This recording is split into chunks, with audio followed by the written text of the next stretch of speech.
कार्तिक, हे सगळं काय होतंय? एकामागून एक घटना नुसत्या घडतातच आहेत आणि त्या सुद्धा अशा अनएक्सपेक्टेड. मला मला काही कळत नाहीये. कळत तर मलाही नाहीये. श्रुती, मगाशी मी म्हटलं ना की गंधार त्या बेंचवर बसला होता. मी खोटं बोललो. म्हणजे कुठे होता तू? होता तिथेच, पण बसला नव्हता. पडला होता.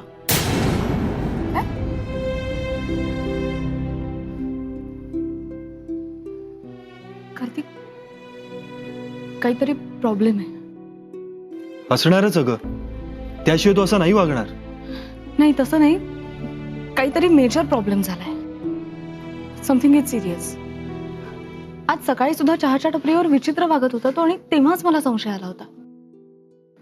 पण तो इतकं एक्स्ट्रीम काहीतरी वागेल असं वाटलं नव्हतं रे. माई सुद्धा खूप चिडले आहेत. कळत होतं ते.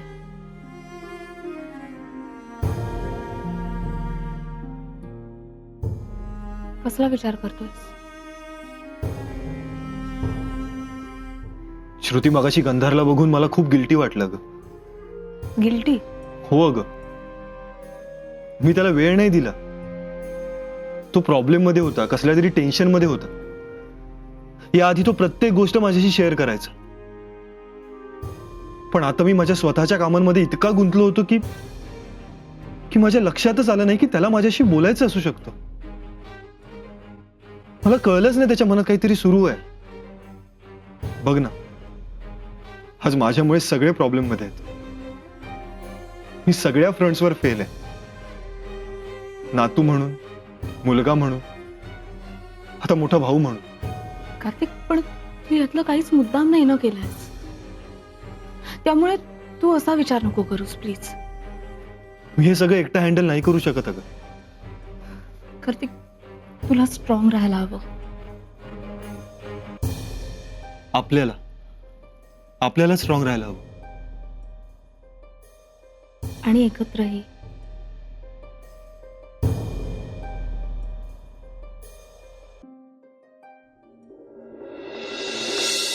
सगळंच माझ्या हाताबाहेर जात आहे.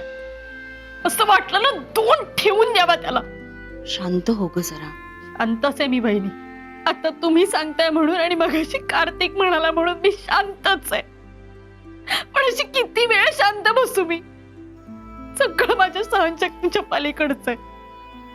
माझा मुलगा दारू पिऊन जिंकून घरी येतो नाही त्याला शोधून आणायला लागतं. हेच बघायचं बाकी राहिलं होतं. आता तो शुद्धीत नाहीये म्हणून, पण उद्या मी गंधारला सोडणार नाही. असावरी, हे बघ, रोजच काही तू असं वागत नाही. कारण काय आहे ते कळल्याशिवाय त्याला ओरडू नकोस. मला माहितीये काय कारण आहे ते. ही मुलगी आली आहे ना घरात म्हणून आहे हे सगळं. लग्न म्हणजे पोर खेळ वाटतो यांना. संसार करायची अक्कल नाही. बायको म्हणे बायको. बायको आहे तर नवऱ्यावर ही वेळ येतेच कशी? म्हणजे मला नाही कळलं तुला काय म्हणायचंय. हा मुलगा जर मित्रांबरोबर बाहेर गेला असता पार्टी करायला तर त्याच्या मित्रांनी त्याला घरी आणून सोडलं असतं. असं शोधून आणायला लागलं नसतं वहिनी. याचाच अर्थ असं काहीतरी टेन्शन आहे म्हणून हा प्यायला. मग सगळं बायको समोर बोलून दाखवता आलं पाहिजे ना. दारू लागतेच कशाला माणसाला. आता तिकडेही सगळा उजेड आहे. आधी माझ्याशी तरी बोलायचा, आता माझ्याशी काही बोलत नाही. फ्रस्ट्रेशन काढणार कुठे हो वहिनी हा? असावरी, मला सगळं कळतंय वहिनी. माझ्या नशिबात सुखच नाहीये हो. नवरा कधी माझ्या बरोबर राहिला नाही आणि आता ही मुलगी माझ्या मुलाला माझ्या बरोबर राहू देत नाहीये. हे बासावरी, आपण उद्या सकाळी बोलूया. तू आता जरा शांतपणे झोप प्लीज.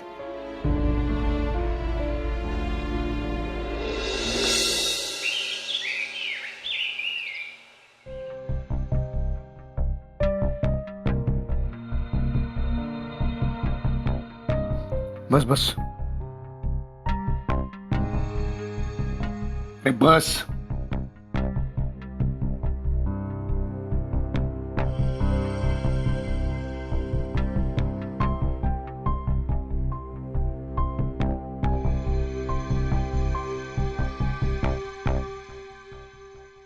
काय हा सगळा काय प्रकार आहे गंधर?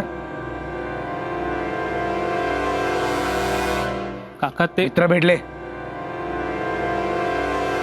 मग काय ऑफिसमध्ये पार्टी वगैरे? काल रात्री तुला घरी कधी कुणी कसं आणलं काही कळलं तरी का तुला? अरे एरवी एवढा बॅलन्स वागणारा मुलगा तू का हा एवढा अतिरेक कशासाठी? एवढा कंट्रोल सुटण्याचं काय कारण काय? काका मला खरंच एक मिनिट गंधार.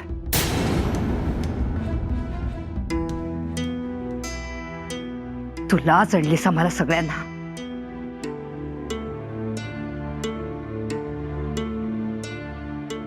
माई मला तुझं कुठलंही एक्सप्लेनेशन ऐकायचं नाहीये. रादर त्याचं एक्सप्लेनेशन होऊच शकत नाही.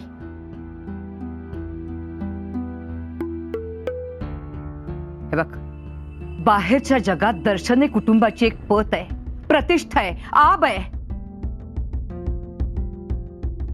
आणि याला कारण तुमचे आजोबा.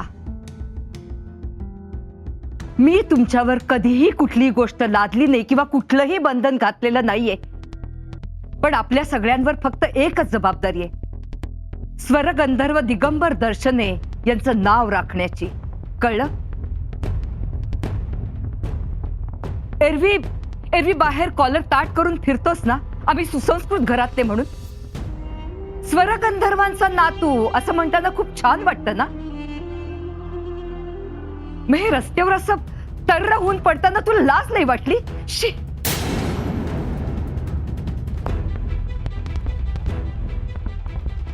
त्यांचा एक नातू त्यांचं गाणं जगापर्यंत पोचावं म्हणून जीवापाड मेहनत करतोय आणि दुसरा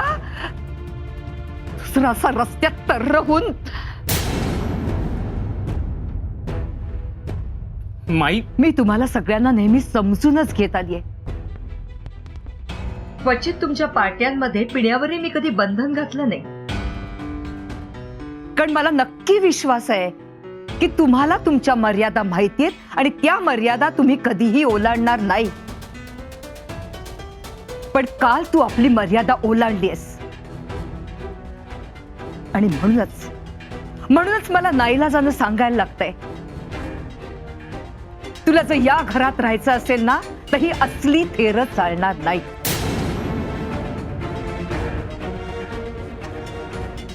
माई माझी चूक झाली का? मी पुन्हा असं नाही करणार. माझ्यावर खूप प्रेशर आहे का? प्रेशर? कसलं प्रेशर? हा? अरे इकडे प्रसन्नवर नोकरीचा राजीनामा द्यायची वेळ आलीये. कार्तिकची कधीही इन्क्वायरी होऊ शकते. या सगळ्यापेक्षा जास्त कुठलं प्रेशर आहे रे तुला? मला ह्याचंच प्रेशर आलं होतं माई. कारण ह्यांच्या या परिस्थितीला कारणीभूत मी आहे.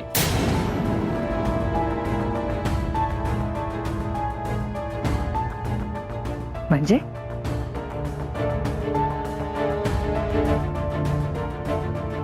दिशा मला बोलू दे.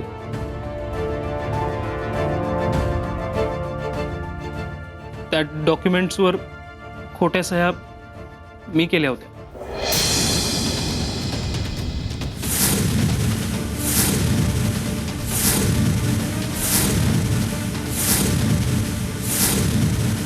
तू हे काय बोलतोयस गंधार?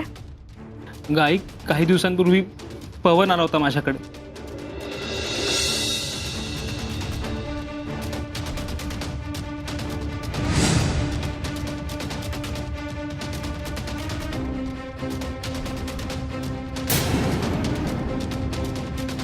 अकादमी उभी करण्यासाठी हे करावं लागलं तर?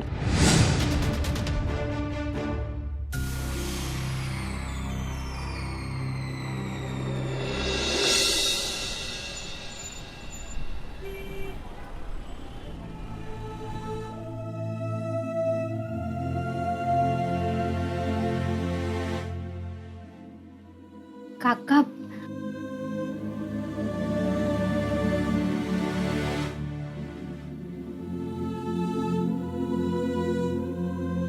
चला. काका काका गंधारची चूक आहे आणि त्याचं त्याला वाईटही वाटतंय. पण काका खरं सांगू का, जेवढी गंधारची चूक आहे तेवढीच मोठी चूक माझी सुद्धा आहे. मीच मागे लागले त्याच्या जास्ती काम करण्यासाठी. त्याच दरम्यान पवनने ती ऑफर दिली आणि माझ्याचमुळे गंधारने ती ऑफर स्वीकारली. काका मला माहितीये तुम्ही आमच्यावर खूप रागावलात आणि ते बरोबर सुद्धा आहे. मी जे केलंय ते खूप हॉरिबल आहे. पण तरी काका एक लास्ट रिक्वेस्ट, म्हणजे तुम्ही आमची रिक्वेस्ट ऐकावी अशी कंडिशन नाहीये, पण तरी एक लास्ट. काका तुम्ही प्लीज रिझाईन नका करू. काका तुम्ही जर का रिझाईन केलं ना तर सरळ सरळ कबुली देणं होईल की हे सगळं जे झालं त्यात तुमचाच दोष आहे. काका जर का तुम्ही कन्फेस केलं तर कदाचित कार्तिक आणि तुमची चौकशी होऊ शकते. काका तुम्ही हे सगळं स्वतःहून सांगितलंय म्हणून कदाचित कार्तिक आणि तुम्हाला अटक नाही होणार, पण पवन नक्की अटकेल. म्हणजे त्याला शिक्षा व्हायलाच पाहिजे, पण गंधार तो पण अडकेल. काका गंधारला अरेस्ट झाली तर काका प्लीज प्लीज काका तुमच्याकडे ती अथॉरिटी आहे. तुम्ही हा मॅटर बाहेर मिटवला तर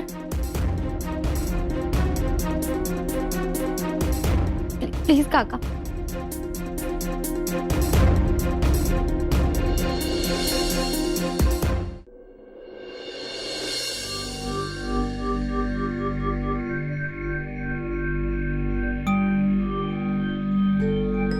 माई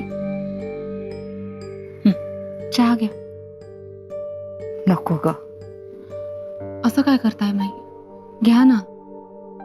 श्रुती खरंच नको वाटतंय. माई तुम्ही टेन्शन नका ना घेऊ, सगळं ठीक होईल. आम्ही आहोत ना. आम्ही म्हणजे कोण श्रुती? इरा, दिशा, गंधार हे सगळेजण लहानच आहेत. त्यात पुन्हा गंधारने हे सगळं केलेलं. त्याच्या लग्नामुळे आसावरी एक वेगळ्याच काळजीत आहे. आणि या जागेच्या प्रकरणामुळे प्रसन्न आणि कार्तिक तर खूप वेगळ्याच टेन्शन मध्ये आहेत. पण माई आई आहेत ना, मी पण आहे. मधुराचा साधार वाटायचा मला. तिच्यावरच माझी भिस्त होती. म्हणजे ती सुद्धा आता गांगरून गेलीये ग. म्हणजे प्रसन्नवर हा प्रसंग ओढवला ना, त्यामुळे ती अशी सैरभैर झालीये. म्हणजे मला हे सगळं जाणवतंय, दिसतंय. पण आहे एक व्यक्ती आहे जी स्ट्रॉंग आहे. कोण? तू सांभाळायचंयस या घराला. माई तुम्हाला माहितीये मी इथे तुमच्या जवळ येऊन का बसलीये? कारण मला आधार वाटतो तुमचा. हे आता जे काही झालंय त्यानंतर मी पण खूप घाबरून गेलीये हो. तुमच्या जवळ असले की बरं वाटतं आणि तुम्ही मला सांगताय की सगळ्यांना सांभाळ. हो, कारण तू सगळ्यांना सांभाळू शकतेस. हे बघ, भीती तर सगळ्यांनाच वाटते, पण तिला टॅकल करता यायला पाहिजे. टेन्शन असं सहन करता यायला पाहिजे आपल्याला, आणि ते तू नक्की करू शकतेस. तुझं लग्न झालं ना तेव्हापासून पाहतेय मी तुला. श्रुती, तुला कल्पना नसेल पण तू खूप स्ट्रॉंग आहेस, आणि हे मला माहितीये. माई मी खूप लहान आहे अजून, म्हणून तर तुला सगळी जबाबदारी घ्यायला सांगतेय ना. हे बघ श्रुती, माणूस जसा मोठा होतो ना तसा तसा त्याला अनुभव यायला लागतो, पण कुठलीही गोष्ट सहन करण्याची ताकद खूप कमी व्हायला लागते त्याची. आमचं सगळ्यांचं आता असंच झालंय. आणि तू लहान आहेस ना, म्हणून तुझ्यावरही सगळी जबाबदारी टाकतेय मी. माई, मी काय करू? या घराला जप, बांधून ठेव. या घरावर आघात झाले, खूप मोठे मोठे आघात झाले, तरी सुद्धा या घराला तू कोलमडून देऊ नकोस. तू या घराला सांभाळू शकशील. आणि श्रुती, तू ते करशील अशी खात्री आहे माझी, हो ना?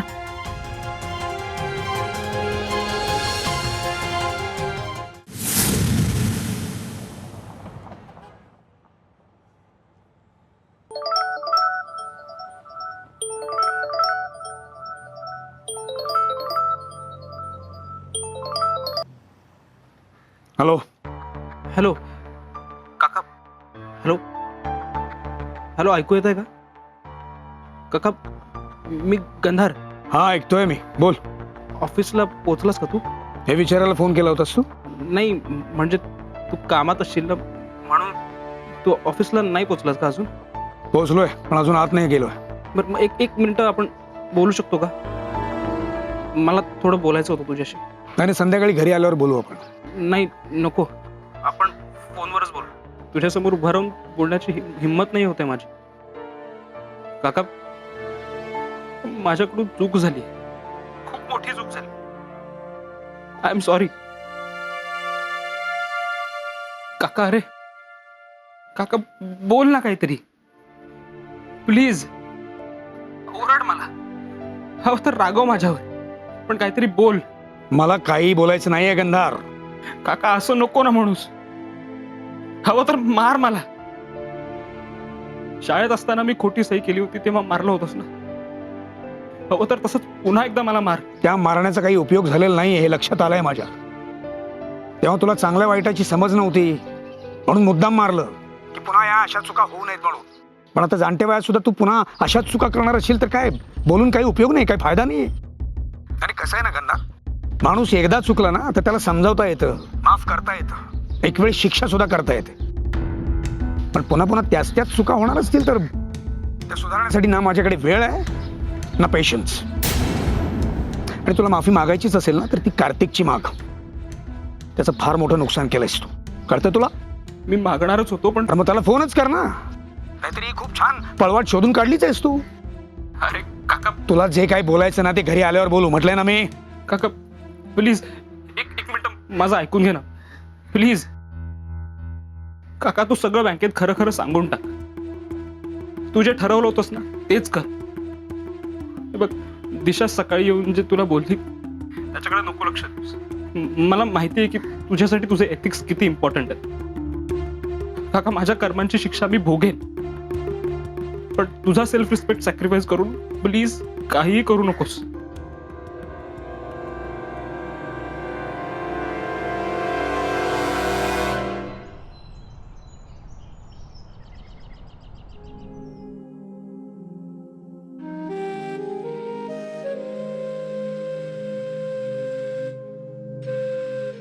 कारण ह्यांच्या या परिस्थितीला कारणीभूत मी आहे. त्या डॉक्युमेंट्सवर खोट्या सह्या मी केल्या होत्या. कार्तिक,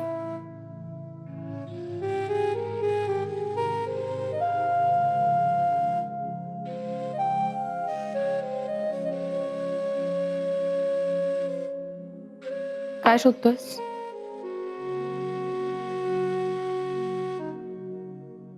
कार्तिक, एकदा गंधारशी बोलून घे ना प्लीज. काय बोलू? काहीही. काही बोलायला वेळ नाहीये माझ्याकडे, आणि माझा मूडही नाही. अरे, असं काय करतोस? बोल ना त्याच्याशी please. Make him little comfortable. नाहीये का तो कम्फर्टेबल? कसा असेल अरे? इतकी भयंकर चूक घडली आहे त्याच्या हातून. काय लेवलच्या गिल्ट मधून जात असेल तो. मी जाऊन का बोलू? त्याला बरं वाटेल. तू त्याच्याशी जाऊन नॉर्मली बोललास ना तर त्याला चांगलं वाटेल, रिलॅक्स होईल तो.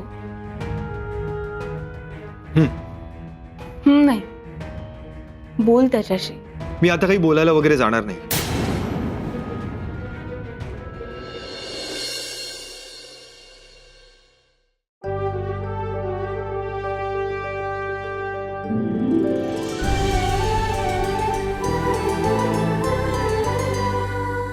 अधिक माहितीसाठी सोनी लिव्ह ॲप डाउनलोड करा.